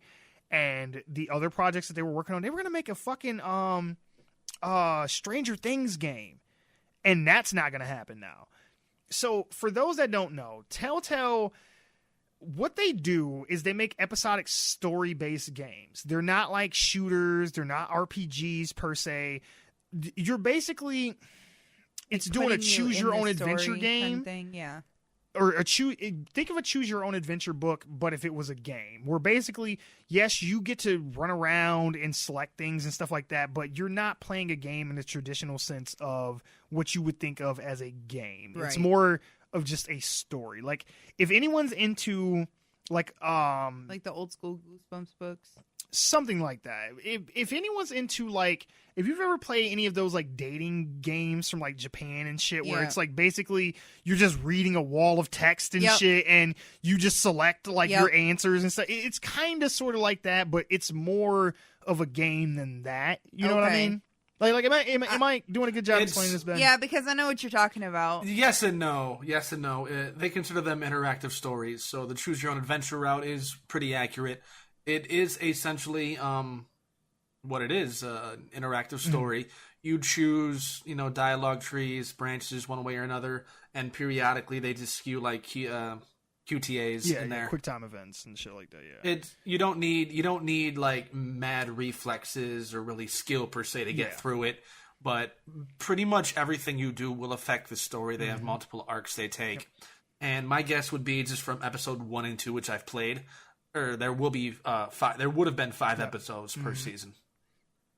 Or episode, yeah. The second one is getting released, but they're not doing 3 through 5. Yeah, there was episode 1. They had a DLC for episode 1. Episode 2, Michonne had her own separate spinoff. Season 3 came out, and now season 4 is going to be incomplete. Yep. Now, what you didn't mention, which you may not have even known because this only came out like earlier today, apparently one of their former employees hit them with a class action lawsuit for what they've done. Oh, I didn't know about this. Oh, yeah. Okay, so go ahead. According to the complaint, they let their employees go without cause and without providing them with advance written notice as required by the Federal Work Adjustment and Retaining Notification Act. Apparently, any company with over 100 full-time workers must notify their employees within 2 months, 60 days before any massive layoffs or closings. They did not do that. Yeah, because they had... Now, they did have some layoffs, I believe, earlier this year as well, and they had got them down to like 200 employees. And then they went through and fired the other 175 or laid them off, whatever you want to say. And then they had the skeleton crew of 25 still left to finish up the things that they were still working on. Then they just let them go, too. So it's just like... Yeah. Oh, the skeleton crew is gone now, too? Yeah, like they're not working on anything now. Like, it's just done. Oh... Well, they're technically winding down, but they're not going to have a job for long. The company's let go of just under like 300, and those employees were not given any severance. Yeah, they got no severance. The ones that were laid off are only getting benefits until the end of this month, so they got like less than a week left before they just got nothing. Man, no wonder they're getting sued. Yep. That's that. I didn't know that. That's good for them, though. Yeah, Fuck. I would too. I mean, look. Whatever, because I have some theories about why they went under the way they did. Okay, so I'm gonna just read you real quick, and I'm getting this from Wikipedia. I'm gonna just read you real quick some of the titles that Telltale was working on. It was okay, or just what they've done in the past. Now, are they on a console or are they on just like your phone? Or... Yeah. You could get it on like Xbox. Oh no, they're both. Yeah. You can either get them on console or PC, shit like that. Yeah, your Android. Okay, so pretty much every year they were working on at least 2 titles simultaneously. Okay. So the Back to the Future game. Which I still think I want to go find and play. That ended in June 23rd of 2011. They were also simultaneously doing something called Puzzle Agent 2, which came out June 30th of the same year. Okay. Jurassic Park the game, that came out November 15th of 2011, plus Law & Order Legacies came out in December of 2011. Okay. The Walking Dead, the first one, came out in April of 24th, 2012, and Poker Night 2 also came out, and it went to July of 2013, but Poker Night 2 came out April 24th of 2013. Mm-hmm. So they have this trend of doing like 2 or more titles simultaneously a year. Now, some bigger, game studios who have like hundreds or maybe even thousands of people and like other offshoots, like say, some companies like Ubisoft, they have like Ubisoft like Montreal and like the main Ubisoft, people. They can do stuff like that because they can kind of sublet the work to other arms and branches of the company. Telltale Games wasn't big enough to do that. Okay. So they kind of took on all these titles at once, and not all of them were hits. Like, honestly, really only the fucking...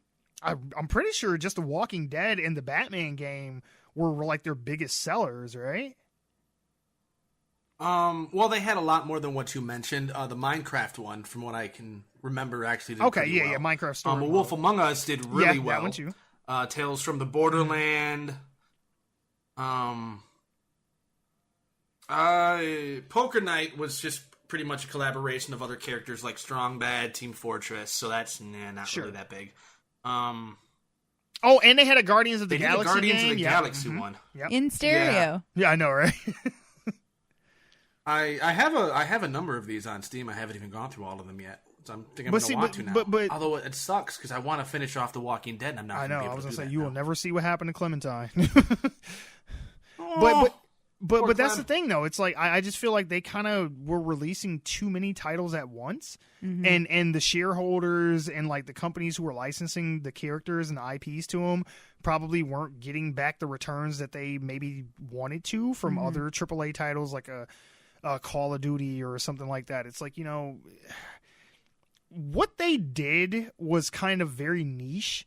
Like, you don't see a lot of story-based games in the way that they do it anymore. Right.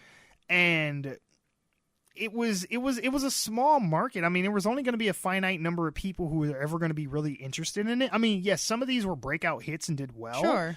But a lot of these were just kind of, you know, run-of-the-mill, just...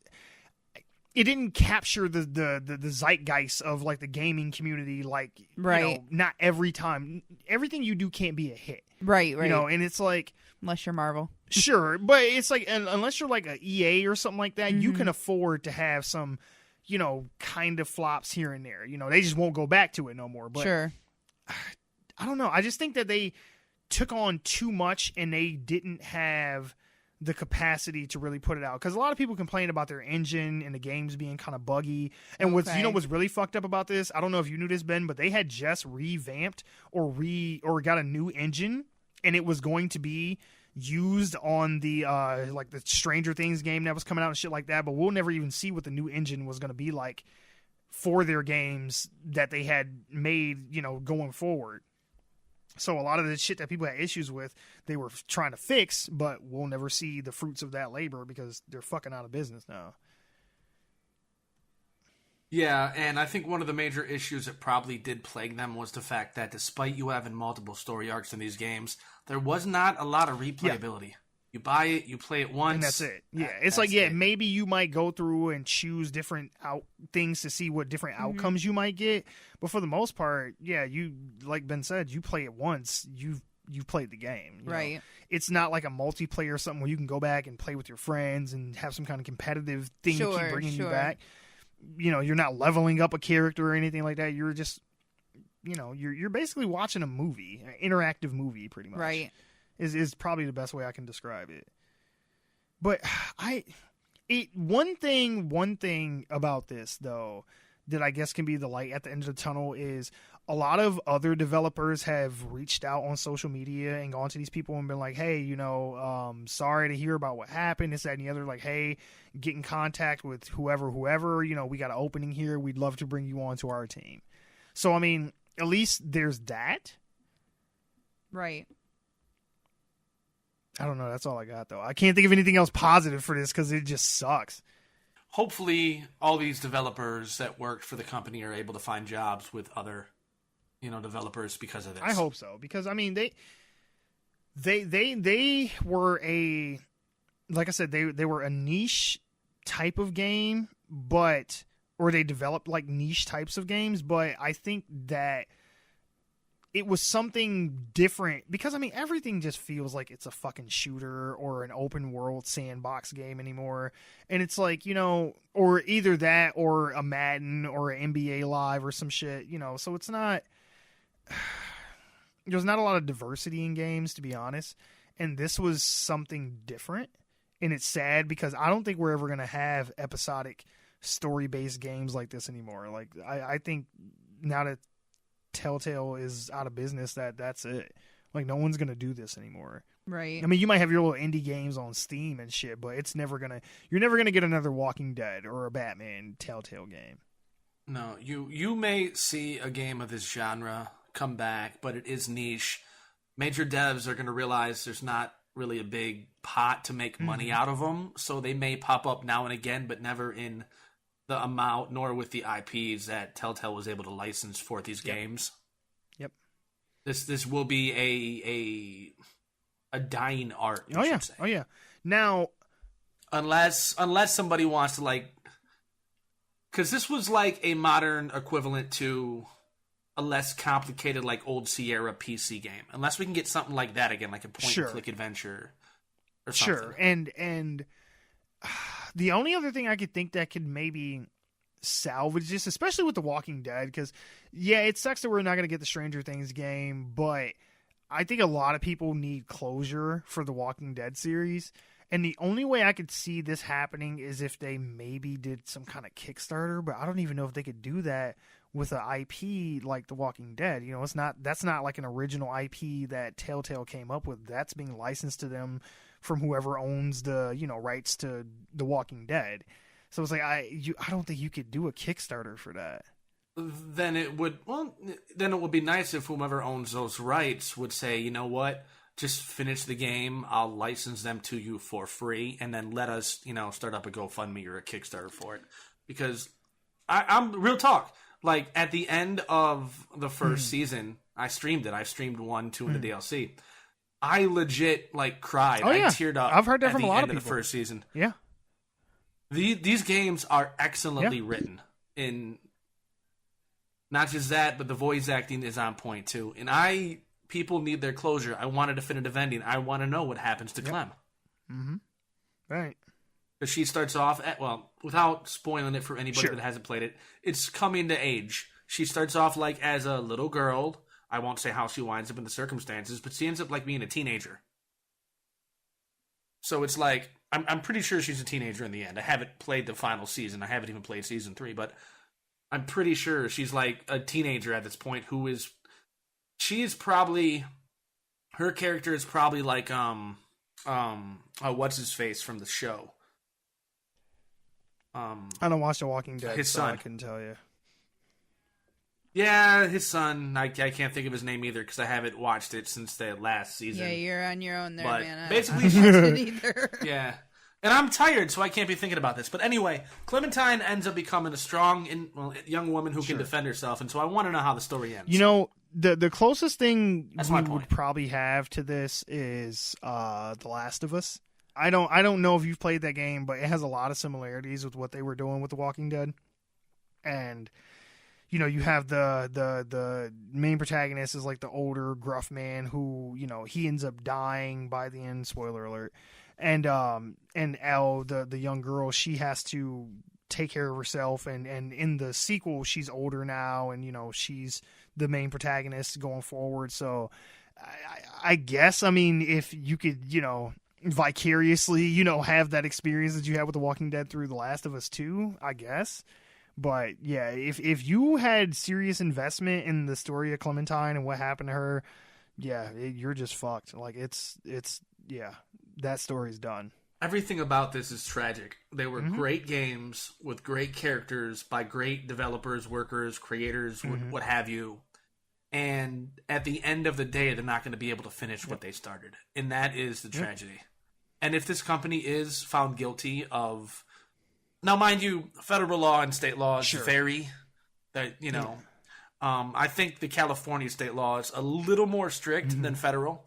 But whatever the case is, I hope these people that got laid off, one, get their just desserts out of it, get their back pay, their penalty weight, whatever they would get if they win this lawsuit. And I hope they can continue working on projects that they put as much time and effort and love into as they have. Not just The Walking Dead, but all these Telltale games. Because I've played a handful of them. They were all good. Oh, yeah. They brought a lot of joy to my life, and I appreciate everything they've done. Agreed. Yeah, I mean, and you know, I'm sure, you know, we'll keep up with this, and as it develops and we see what happens with the lawsuit, you know, we'll give you guys an update. But yeah, as of right now, this is kind of where just everything stands. It's kind of, you know, just despair. There's see, no one died or anything super tragic to talk about this week, but we had this, I guess.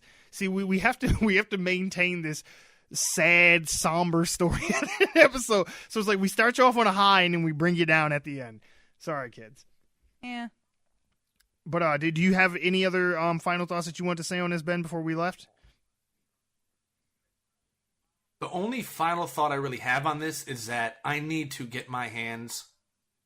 It's a money grab for me. I need to find up the cash to buy all of at least The Walking Dead that's still out there. Mind you, I don't want to get like the final season if it's not going to be like every episode's not released. But I need to get my hands on all the extra DLC that might be there. I need to get my hands on season 3, and I need to just marathon stream everything for the full canon of the game. You know what's crazy too? I'm worried that because they just went out of business and shit, and they're not going to be making any more of these. I'm worried that Steam is going to like jack the fucking prices of this shit up. You know, because they're like, hey, where else are you going to get this shit? Right, that's all we got. No, Steam they'd face way too much backlash if they did that. True, but hey, it wouldn't be the first time. Shit, they had fucking School Shooter the game on there for a while before people got pissed off about that, and they took it down. Yeah, I don't remember the fallout from that. All I know, I think at the end of the day, they said it was against their terms of service, but they still respect the developers to make whatever they want. But yeah, so yeah, you know, it sucks like when you're in the game industry as a developer, or if you work in like, you know, computer, you know, special effects and shit like that. Motherfuckers can just come in and they're already working kind of shitty conditions as it is, and this is not the first time that there's just been this one fell swoop and it's just like, hey, y'all gotta go. Especially for some of these smaller, you know, devs, like they were doing well and were getting bigger, but they were never like a big AAA developer. Like they were never on that level. So it's like, yeah, just kind of be cautious, you know, careful what, you know, line of work that you end up going into, kids, I guess, is the moral to the story, I suppose. Oh, no, the real moral to the story is don't pre-order shit. No. Don't put money up front for anything, because that seemed like a done deal, and everybody that had money into this shit, y'all are fucked. Yeah, because like, those people good aren't luck getting trying to get a refunds. refund. Yep. It was like, good luck trying to get a refund, because that shit is not happening. But anyway. That is it for the show, guys. Remember, you can always find us at our home, onegiantleapforgeeks.libsyn.com, or on iTunes, Spotify, Google Play Music, or anywhere else you get your podcast.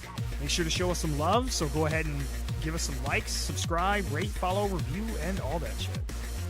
And if you have any comments, criticisms, you just want to say hi, you want to chime in on anything, ask us any questions, please feel free to email us at officialoglfg@gmail.com. You can also find us on Twitter at GiantLeap4Geeks. We're on Facebook, Reddit, Pinterest, Instagram. All you have to do is search for One Giant Leap for Geeks. All right, you guys have a good night. Bye.